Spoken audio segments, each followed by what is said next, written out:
अस्सलाम वालेकुम, welcome back to my YouTube channel cook and eat with Maria. उम्मीद करती हूँ कि आप सब लोग खैरियत से होंगे, अपना और अपने प्यारों का बहुत अच्छे से ख्याल रख रहे होंगे। आज मैं लेकर आई हूँ आप लोगों के लिए बहुत क्विक एंड यमी रेसिपी, बहुत झटपट बनने वाली है अगवानी गोश्त की रेसिपी। और आप लोगों ने मतलब इसमें ज़्यादा जो है हमें इंग्रेडिएंट्स भी नहीं चाहिए। तो चलें जी, टाइम नहीं करते अपना वेस्ट और जल्दी से चलते हैं रेसिपी की तरफ। बिस्मिल्लाहिर्रहमानिर्रहीम। सबसे पहले हमें चाहिए इसके लिए मटन। मैंने मटन लिया है 700 ग्राम्स। आप चाहें तो बीफ भी ले सकते हैं, चिकन भी ले सकते हैं, जो भी मीट आपको ज़्यादा अच्छा लगता है आप उसमें बना सकते हैं, बट इसका मटन में और बीफ से ज़्यादा अच्छा बनता है। और इसको मैंने छोटे छोटे पीसेस में कटवा लिया, ज़्यादा बड़े पीसेस नहीं चाहिए। बीफ लें तो आप अंडर कट का लें। उसके बाद मैंने आलू लिए हैं 2 बड़े साइज़ के, जिनको बड़े बड़े गोल गोल कतलों में काट लिया है। उसके बाद मुझे यहाँ पे प्याज चाहिए 2 बड़े साइज़ के, जिनको मैंने क्यूब्स में काट लिया है। और साथ ही मुझे 2 बड़े साइज़ के टमाटर चाहिए। अगर टमाटर बड़े नहीं है तो 3 छोटे ले लें। और इसके सीड्स को रिमूव करके आपने इसको क्यूब्स में काट लेना है, ज़्यादा थिन नहीं काटना। ऑयल हमें चाहिए हस्बे ज़रूरत। और ये पेस्टल मोटर है जिसमें हम काली मिर्च को कूटेंगे फ्रेशली हमें कुटी हुई चाहिए काली मिर्च, यानी फ्रेश कुटी हुई काली मिर्च चाहिए। और पानी हमें एज रिक्वायर्ड, काली मिर्च यहाँ पे साबुत है लेकिन 1 टीस्पून जितना हमें कुटी हुई काली मिर्च चाहिए। और नमक है हस्बे जायका, यानी या फिर 1 टीस्पून जितना। और अदरक लहसुन का पेस्ट है तकरीबन 2 टेबलस्पून। तो चलें जी रेसिपी स्टार्ट करते हैं। बट सबसे पहले हमने क्या करना है कि वेजिटेबल्स को फ्राई करना है। एक पैन में आप ऑयल ले लें, उसको गर्म कर लें और उसमें सबसे पहले आप आलू को फ्राई कर लें। आलू के जो कतले लिए थे हमने उनको फ्राई कर लेने हैं। मोटा मोटा काटना है, ज़्यादा थिन इसके स्लाइसेस नहीं काटने आपने। लाइक जितने हम पकौड़ों के लिए बनाते हैं उतने नहीं चाहिए, इसको ज़रा मोटे साइज़ का चाहिए। आपने इसको जो है फ्राई कर लें और सबसे पहले वेजिटेबल्स को फ्राई करके रेडी कर लें। उसके बाद हम बाकी प्रोसीजर की तरफ आएंगे कि हमने बाकी में क्या करना है। और ये आई थिंक मैंने आज आप लोगों ने मेरे बैकग्राउंड में कुछ कभी कोई बेल डोर या कुछ ऐसी कोई आवाज़ आ रही हो, क्योंकि आज मैं अपने प्लेस पे नहीं हूँ, मैं कहीं और आई हुई हूँ।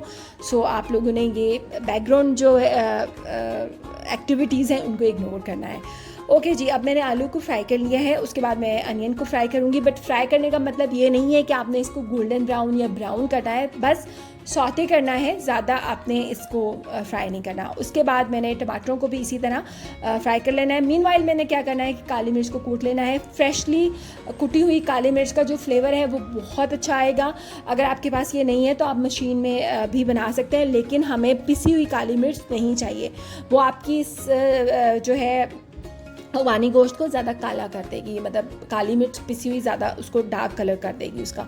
उसके बाद मैंने वही ऑयल लिया जिसमें मैंने वेजिटेबल्स को फ्राई किया था। कोई भी चीज़ आपने वेस्ट नहीं करनी। उसमें मैंने 2 टेबलस्पून जितना अदरक लहसुन का पेस्ट डाला। यहाँ पे ये हमारी सब्जियाँ फ्राई हो चुकी हैं, तो मैंने सोचा आप लोगों को दिखा दूँ कि हमें इस जो है कंडीशन में सब्ज़ी चाहिए।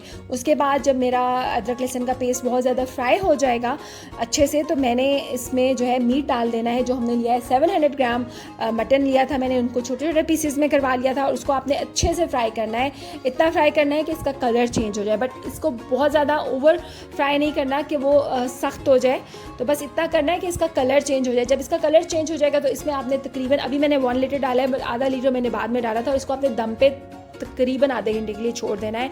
अगर आपको बीच में लगे कि पानी ज़्यादा ड्राई हो चुका है तो आप इसमें पानी और ऐड कर सकते हैं, मैंने भी ऐसे किया था।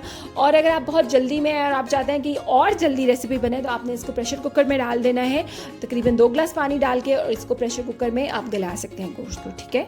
बट अगर आपके पास टाइम है तो आप दम पे इसको पका लें। अब मैंने इसका पानी अच्छे से ड्राई करके इसको अच्छे से भुनाई करनी है।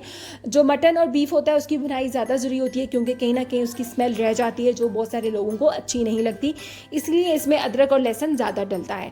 बस अच्छे से ये भुन चुका है, गोश्त अच्छे से गल चुका है, बहुत अच्छा गोश्त गला हुआ आना चाहिए। इसमें मैंने 1 टीस्पून जो है कुटी लाल मिर्च, जो मैंने फ्रेशली इसको कूटा था, आपने जो है किसी भी मशीन में ये जैसे करके कूटें, बट आपने फ्रेश डालनी है, ठीक है। उसके बाद मैंने नमक डाला 1 टीस्पून या हस्बे जायका।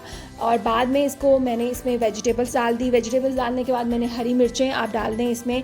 अगर आपके पास धनिया है वो डाल सकते हैं, लेकिन धनिया भी नहीं डालना, धनिया बस लास्ट में डालेंगे। इसको बस हल्का सा मैंने मिक्स करना है। उसके बाद मैंने इसको सिर्फ जो है थोड़ी देर के लिए, यानी 3 से 4 मिनट के लिए दम पे छोड़ देना है। ज़्यादा अब आपने इसको नहीं पकाना, उससे ये होगा कि आपकी सब्ज़ी ख़ास तौर पे जो आलू हैं वो टूटना शुरू हो जाएंगे, और वो टूटने के बाद वो अच्छे नहीं लगेंगे। क्योंकि सबसे ज़्यादा मेन चीज़ होती है कि आपकी डिश की जो है, ये जो आपने खाना बनाया है उसकी लुक कैसी है। अगर टेस्ट में अच्छा है और दिखने में अच्छा नहीं है तो बिलीव मी कोई भी शौक से नहीं खाता। तो खाना